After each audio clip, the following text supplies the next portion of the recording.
دوستو آج کی اس ویڈیو میں ہم آپ کو بہت ہی دلچسپ معلومات سے آگاہ کریں گے کہ ہاروت و ماروت جو کہ دراصل دو فرشتے تھے، ان کو اللہ تعالیٰ نے زمین پر انسانی شکل میں کیوں بھیجا، اور ہاروت و ماروت سے جڑی سب سے چمکدار زہرہ ستارے کی کہانی کیا ہے۔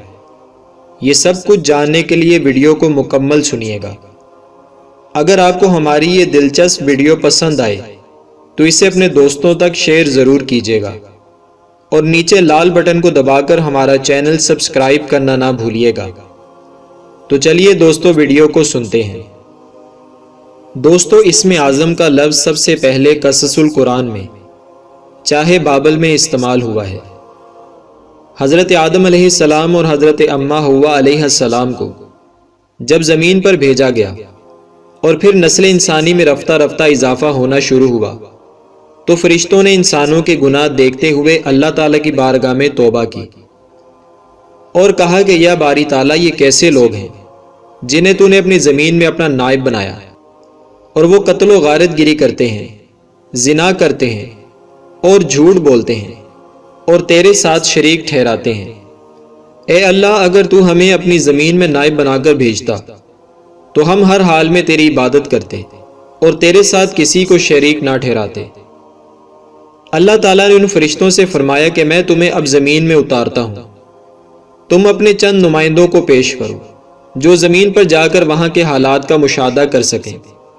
چنانچہ فرشتوں نے 3 فرشتوں کا ایک گروہ اللہ تعالیٰ کی بارگاہ میں پیش کیا جنہیں زمین پر بھیجا جانا تھا۔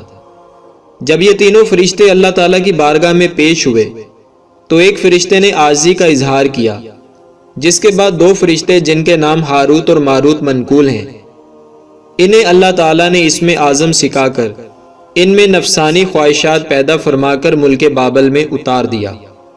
ہاروت و ماروت بابل میں بادشاہ کے محل کے نزدیک ایک اجڑے ہوئے محل میں اتارے گئے۔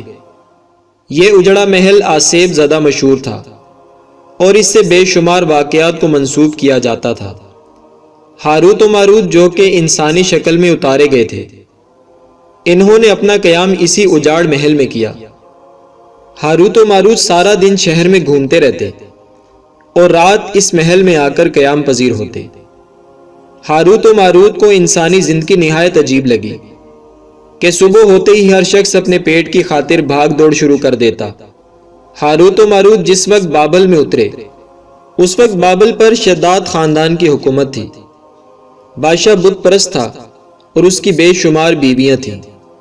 بادشاہ کی اول بیوی سے ایک حسین و جمیل بیٹی تھی جس کے علاوہ بادشاہ کی اور کوئی اولاد نہ تھی۔ شہزادی کا نام بطروکا تھا جو اکثر و بیشتر بیمار رہتی۔ ایک روز شہزادی بطروکا محل میں صحیح سلامت سوئی ہوئی تھی کہ حسب معمول صبح کے وقت کنیزیں اسے اٹھانے کے لیے آئیں۔ جب انہوں نے بطروکا کے کمرے کا دروازہ کھٹکھٹایا تو اس نے دروازہ نہ کھولا۔ ان کنیزوں نے بادشاہ کو اطلاع دی کہ شہزادی اپنے کمرے کا دروازہ نہیں کھول رہی۔ بادشاہ نے اپنے وزراء کے مشورے سے شہزادی کے کمرے کا دروازہ توڑنے کا حکم دے دیا۔ جب کمرے کا دروازہ توڑا گیا تو بادشاہ اور دیگر اصحاب کے ہمراہ بڑے معبد کی کاہنہ شمروتی بھی شہزادی بطروکا کے کمرے میں داخل ہوئی۔ جب یہ لوگ شہزادی کے بستر پر پہنچے تو دیکھا کہ شہزادی کی آنکھیں کھلی ہیں اور اس کے دل کی دھڑکنیں رک چکی ہیں۔ شہزادی کا جسم گرم تھا اور مردہ انسان کی طرح سخت نہیں تھا۔ بادشاہ اور اصحاب نے رونا شروع کر دیا۔ جب یہ خبر شہر میں پھیلی تو بے شمار طبیب شاہی محل میں اکٹھے ہو گئے، مگر کوئی بھی شہزادی کی بیماری کو سمجھ نہ پایا۔ تمام طبیبوں کا متفقہ خیال تھا کہ شہزادی مردہ نہیں بلکہ زندہ ہے۔ چنانچہ وقفے وقفے سے شہزادی کے منہ میں سیال خوراک ٹپکائی جانے لگی۔ جب کافی دن گزر جانے کے بعد بھی شہزادی کی حالت میں کچھ بہتری نہ آئی تو بادشاہ نے دنیا کے کونے کونے میں اپنے خادم دوڑائے جو دنیا کے بہترین حکماء کو لے کر بادشاہ کے پاس آئے۔ یہ تمام بھی شہزادی کے مرض کو سمجھنے سے قاصر رہے اور انہوں نے اس بات کا بھی خدشہ ظاہر کیا کہ اگر شہزادی کی یہ کیفیت ختم نہ ہوئی تو وہ 40 روز بعد مر بھی سکتی ہے۔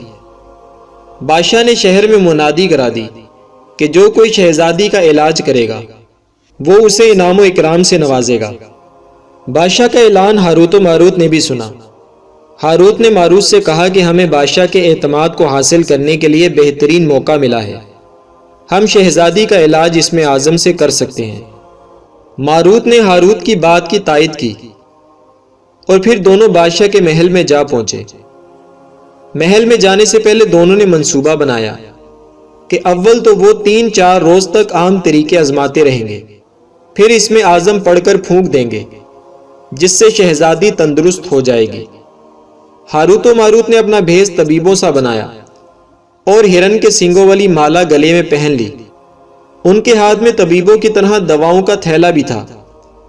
جب یہ دونوں بادشاہ کے پاس پہنچے تو انہوں نے اپنا تعارف ملک یونان کے حکمہ کے نام سے کروایا، جو کہ بادشاہ کا اعلان سن کر شہزادی کا علاج کرنے تشریف لائے ہیں۔ بادشاہ ان دونوں کو لے کر شہزادی بطروکا کے کمرے میں جا پہنچا۔ ہاروت اور ماروت نے شہزادی بطروکا کا معائنہ کیا اور بادشاہ سے کہا کہ اس میں کوئی شک نہیں کہ شہزادی سکتہ میں ہے۔ شہزادی کو سکتہ کیوں ہوا، اس کے لیے ہمیں حاضرات کا عمل کرنا ہوگا۔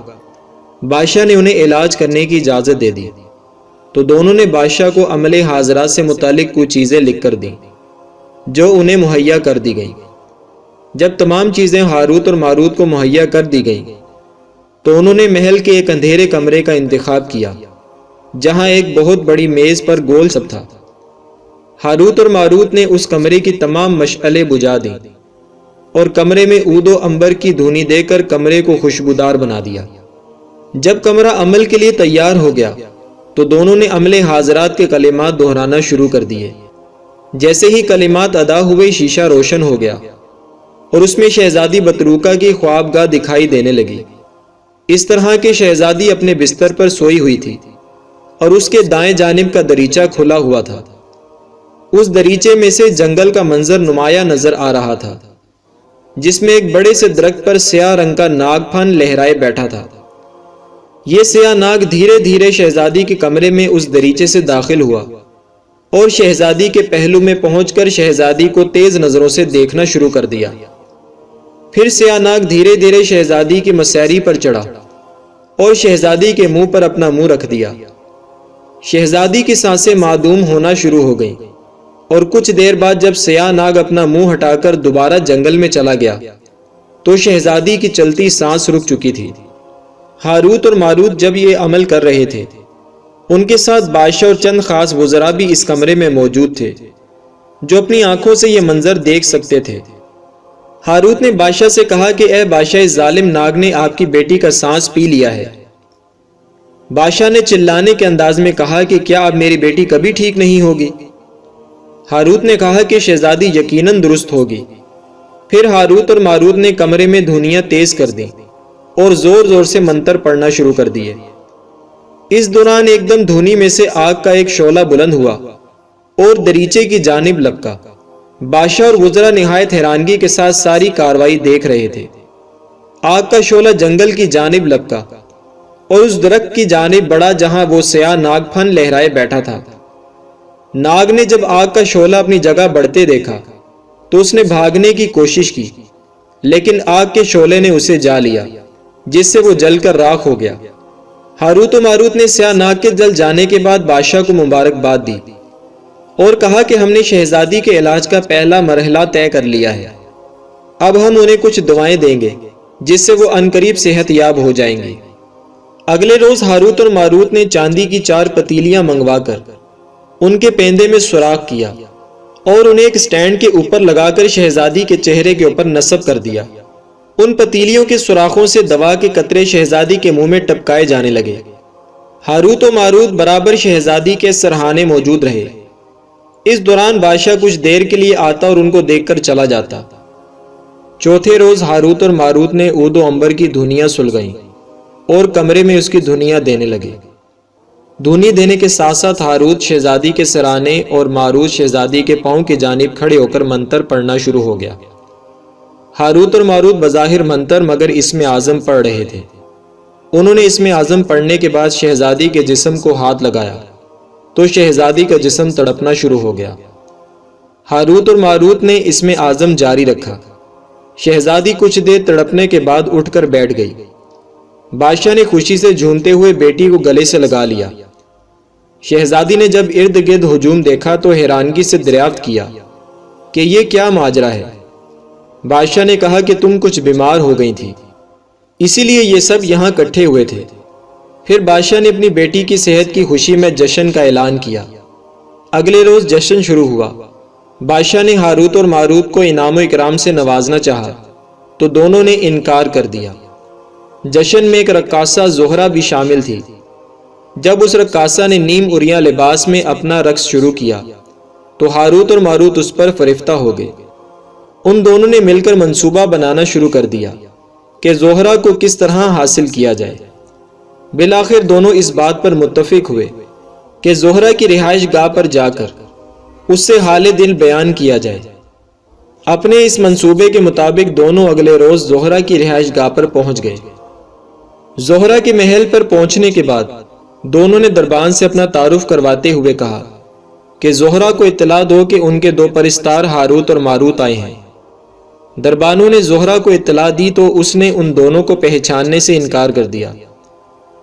جب ان دونوں نے یہ اطلاع بھجوائی کہ یہ وہی دو طبیب ہیں جنہوں نے شہزادی کا علاج کیا ہے تو زہرہ نے ان دونوں کو محل میں بلا لیا۔ جب یہ زہرہ کے پاس پہنچے تو زہرہ بناؤ سنگار کرنے کے بعد ایک مسند پر نیم دراز تھی۔ اس کا حسن بے مثال تھا۔ ہاروت اور ماروت نے جب زہرہ کا یہ انداز دیکھا تو وہ پہلے سے بھی زیادہ فرفتہ ہو گئے۔ زہرہ نے ان کی خوب اوبھگت کی اور ان سے ان کے آنے کا مدعا دریافت کیا۔ پہلے تو دونوں بیان کرنے سے قاصر رہے، مگر جب زہرہ نے ان کا حوصلہ بڑھایا تو انہوں نے اس کے حسن کی تعریف کرتے ہوئے اس کے ساتھ کی خواہش کی۔ زہرہ نے ان کا مدعا سمجھتے ہوئے کہا کہ تم میرے ساتھ گناہ کرنا چاہتے ہو، لیکن وہ دونوں جواب میں اپنی بات کو بیان کرنے سے عاجز رہے۔ زہرہ نے ان دونوں سے کہا کہ میری بھی کچھ شرائط ہیں۔ ہاروت اور ماروت نے شرائط دریافت کی تو زہرہ اپنے محل کے اندر گئی اور پڑوسیوں کا ایک نو عمر لڑکا لے آئی۔ پھر ان سے کہا کہ میری پہلی شرط یہ ہے کہ تم لوگ خدا کی عبادت کرنا چھوڑ دو اور میری عبادت کرنا شروع کر دو۔ ہاروت اور ماروت نے کہا کہ ہم شرک کسی حالت میں نہیں کریں گے۔ زہرہ نے ہنس کر کہا کہ پھر میری صحبت مشکل ہے۔ اگر تم یہ نہیں کر سکتے تو جو لڑکا میں ابھی لے کر آئی تھی اسے بہلا پھسلا کر جنگل میں لے جاؤ اور قتل کر دو۔ ہاروت اور ماروت بولے کہ یہ بھی ہم سے نہیں ہوگا۔ زہرہ نے کہا کہ اگر ایسا بھی نہیں کر سکتے تو وہ اسم اعظم مجھے سکھا دو جسے پڑھ کر تم عرش پر جاتے ہو۔ ان دونوں نے کہا کہ اگر ہم نے ایسا کیا تو ہم بارگاہ الہی میں مردود کہلائیں گے۔ زہرہ نے کہا کہ تو پھر میرے محل سے نکل جاؤ اور اگلے ہفتے میری کچھ اور شرائط سننے کے لیے میرے محل میں آ جانا۔ اگر تم میری ان شرائط کو بھی نہ پورا کر سکے تو پھر تم مردود ہو جاؤ گے، کیونکہ میرا قرب اتنا آسان نہیں ہے۔ ہاروت اور ماروت نامراد زہرہ کے محل سے واپس لوٹ آئے۔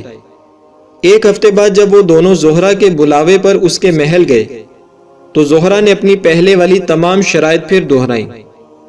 دونوں نے ایک مرتبہ پھر انکار کر دیا۔ اس مرتبہ زہرہ نے انہیں محل سے نکالنے کی بجائے انہیں اپنے رقص والے کمرے میں لے آئی اور ان کے سامنے نیم اریاں رقص کرنا شروع کر دیا۔ ہاروت اور ماروت اس کے رقص میں مدہوش ہو گئے۔ اس دوران زہرہ کی خادمائیں آئیں اور شراب کے بھرے ہوئے جام ہاروت اور ماروت کے ہاتھوں میں تھما دیے۔ ہاروت اور ماروت نے شراب پینا شروع کر دی۔ خادمائیں مزید شراب لاتی رہیں اور وہ دونوں پیتے رہے، یہاں تک کہ شراب میں بدمست ہو گئے۔ زہرہ نے پڑوسیوں کے اس لڑکے کو بلوایا اور ان دونوں کو ایک خنجر دے کر کہا کہ وہ اس لڑکے کو جنگل میں لے جا کر ذبح کر دیں۔ ہاروت اور ماروت شراب کے نشے میں اپنے ہوش و حواس سے بیگانہ ہو چکے تھے۔ انہوں نے وہیں اس لڑکے پر حملہ کر دیا اور اس لڑکے کو ذبح کر ڈالا۔ لڑکے کو قتل کرنے کے بعد ہاروت اور ماروت نے زہرہ کے ساتھ گناہ کی خواہش ظاہر کی۔ زہرہ نے کہا کہ اول تو تم مجھے خدا مان کر سجدہ کرو۔ ہاروت اور ماروت نے نشے کی حالت میں زہرہ کو سجدہ کیا۔ زہرہ نے ان دونوں کو گناہ کی اجازت دی اور دونوں نشے میں دھت اس کے ساتھ گناہ کرتے رہے، حتیٰ کہ ساری رات گناہوں میں بسر ہوئی۔ صبح جب ان کا نشہ دور ہوا تو دونوں اپنے ان گناہوں پر بہت پچھتائے، لیکن اب کیا ہو سکتا تھا؟ اللہ تعالیٰ سے انہوں نے کہا تھا کہ زمین پر انسان گناہوں میں مبتلا ہو کر اسے بھول چکا ہے اور اب وہ خود انہی گناہوں کے مرتکب ہو گئے تھے۔ انہوں نے اللہ تعالیٰ سے انسانوں کی نسبت نیک اعمال کا عہد کیا تھا اور اب وہ اپنے عہد کو توڑ چکے تھے۔ ہاروت نے ماروت سے کہا کہ ہمیں اپنے ان گناہوں کی سزا دنیا ہی میں بھگت لینی چاہیے، کیونکہ دنیا بالآخر ختم ہونے والی ہے جبکہ آخرت ہمیشہ کے لیے باقی رہنے والی ہے۔ ہاروت نے ماروت کی بات سن کر اقرار میں سر ہلایا۔ پھر دونوں نے اللہ تعالیٰ کی بارگاہ میں دعا کی کہ یا الہی ہمیں ہمارے گناہوں کی سزا دنیا ہی میں دے دے اور ہمارے حال پر رحم فرما۔ اللہ تعالیٰ نے ان کی دعا قبول فرماتے ہوئے انہیں بشارت دی کہ انہیں دنیا میں ہی سزا دے دی جائے گی۔ کچھ دیر بعد زہرہ کنیزوں کے ہمراہ ناشتہ لے کر آئی۔ زہرہ نے ہاروت اور ماروت سے کہا کہ تم شراب کے نشے میں میرے ساتھ گناہ کر چکے ہو اور مجھے سجدہ بھی کر چکے ہو اور اس لڑکے کو قتل بھی کر چکے ہو، اب تم دونوں مجھے اسم اعظم بھی سکھا دو۔ ہاروت اور ماروت نے انکار کیا تو زہرہ نے کہا کہ میں ابھی سب کو بتا دوں گی کہ تم نے اس لڑکے کو قتل کیا ہے اور شاہی جلاد تمہاری گردنیں اڑا دیں گے۔ ہاروت اور ماروت سمجھ گئے کہ وہ زہرہ کے جال میں پھنس چکے ہیں، اس لیے ناچار انہوں نے اسے اسم اعظم بھی سکھا دیا۔ زہرہ نے تنہائی میں جا کر اسم اعظم پڑھا تو خود کو عرش پر پایا۔ پھر جب اس نے عرش سے واپس زمین پر آنے کے لیے اسم اعظم پڑھا تو اسے کچھ بھی یاد نہ ہوا۔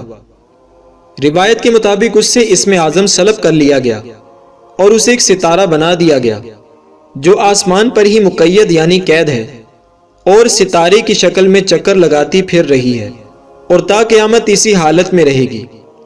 زہرہ کی کنیزوں نے شہر کے کوتوال کو لڑکے کے قتل سے آگاہ کر دیا تاکہ الزام ان کے سر پر نہ آئے۔ کوتوالی شہر کے دریافت کرنے پر انہوں نے ہاروت اور ماروت دونوں کے نام بھی بتا دیے جنہوں نے اس لڑکے کو قتل کیا تھا۔ ہاروت اور ماروت کا مقدمہ کوتوال کی عدالت میں چلا اور انہوں نے وہاں حکومتی اہلکاروں پر یہ ظاہر نہ ہونے دیا کہ وہ دونوں ہی وہی طبیب ہیں جنہوں نے بادشاہ کی بیٹی کا علاج کیا تھا، کیونکہ وہ اپنے گناہوں کی سزا دنیا ہی میں چاہتے تھے۔ کوتوال نے دونوں کو چاہے بابل میں الٹا لٹکوا دیا۔